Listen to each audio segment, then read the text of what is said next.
Conference में कह रहा हूं कि 17 सितंबर को शाम को 7 बजे मैंने नरेंद्र मोदी को 1,000 करोड़ रुपए दिए थे। कर लो गिरफ्तार उनको। ऐसे तो कोई भी इस देश में खड़ा होकर कुछ भी कह देगा। मैं कह रहा हूं कि नरेंद्र मोदी को 17 सितंबर की शाम को 7 बजे मैंने 1,000 करोड़ रुपए दिए थे। गिरफ्तार करोगे इस बेसिस पे नरेंद्र मोदी को? भाई मेरे पास कुछ सबूत तो हो कहने का।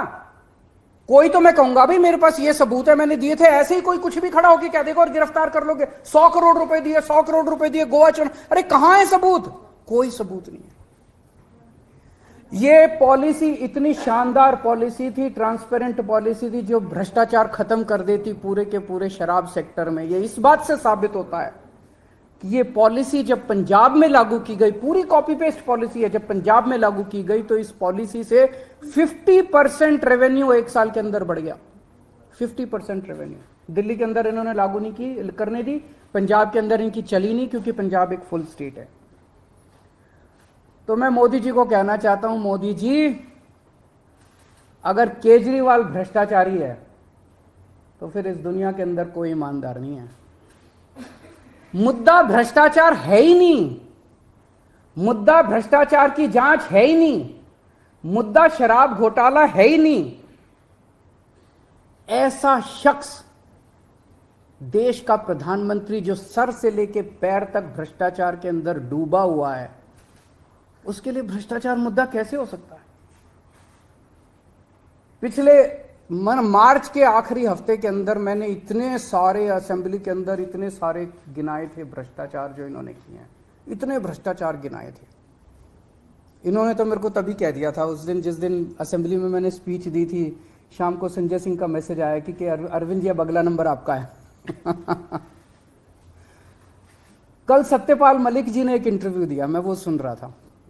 सत्यपाल मलिक जी ने कहा मोदी जी को भ्रष्टाचार से कोई परहेज नहीं है।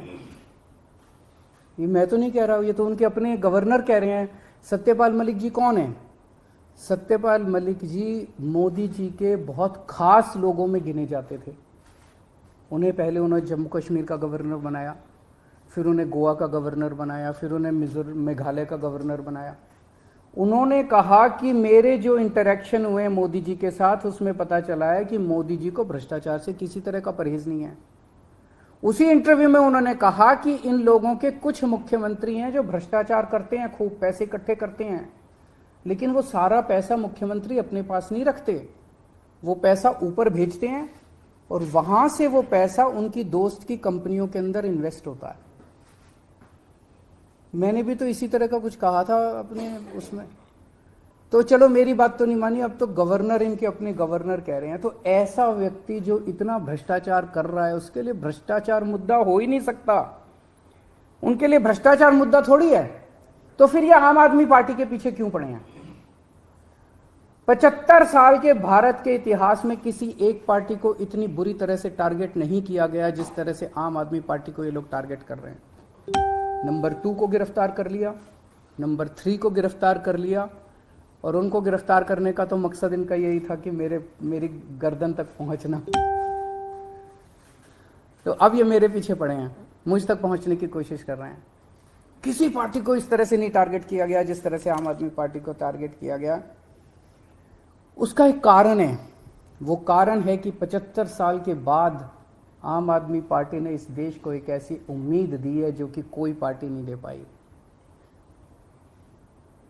गुजरात के अंदर 30 साल से बीजेपी की सरकार है, उसमें 12 साल प्रधानमंत्री मोदी जी खुद वहां पे मुख्यमंत्री रहे।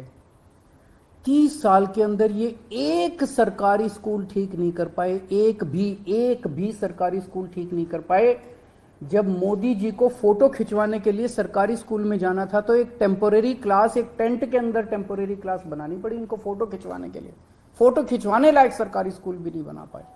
और 5 साल के अंदर दिल्ली के हमने सारे सरकारी स्कूलों का कायाकल्प कर दिया। 5 साल के अंदर हमने सारे सरकारी स्कूल ठीक कर दिए।